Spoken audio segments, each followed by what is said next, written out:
Ang batang lalaki nga mahimugso atol sa pagsidlak sa bitoon nga pieces. Nahimutang sa duha ka bulok na hiyas. Kun siya hilumon, mahait ang iyang utok.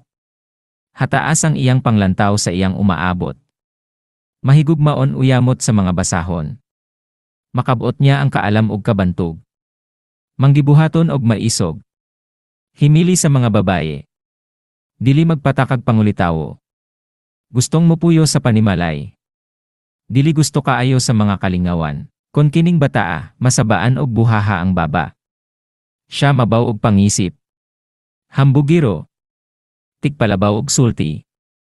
Mauna-unahon og mahilabtunon sa iyang isig katawo. Apan talawan kon suklan na. Mahigugmaon sa mga sayaw, bisting mahal og pagawal. Magpatakag pangulitawo. Katungdanan sa iyang ginikanan ang pagpahinungod sa mga dautang hiyas sa ilang anak. Ang una og ikaduhang bulok ning bataa, sama sa mga sakit na pag-aagian. Takbuyan sila sa daghang makalilisang sakit. Labi na sa ika-38 niya nga panuigon. Kon timos ang ilang pangaliya sa langit og kon kusog ang iyang naturaleza, moabot siya sa ika-59 nga panuigon. Ang batang babae nga motungha sa kalibutan dungan sa pagsubang sa bitoon nga pieces. Aduna sa mga dalaygong hiyas ni Maria Clara. Higala sa mga kabus ang iyang kasing-kasing. Humok kaayong matandog sa mga taong makaluluoy. Dili magpanuko sa paglimos sa mga makililimos og uban pang giabot sa disgrasya.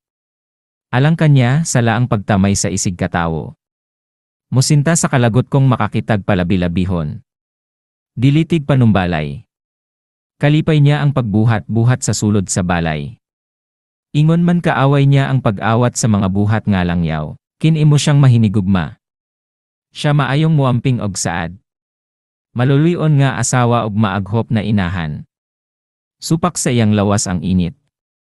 Kon dili siya magmatngon maoy makalugtas sa iyang kinabuhi. Ang panabang sa Dios maoray makapataas sa iyang kinabuhi nga ika-59 nga panuigon.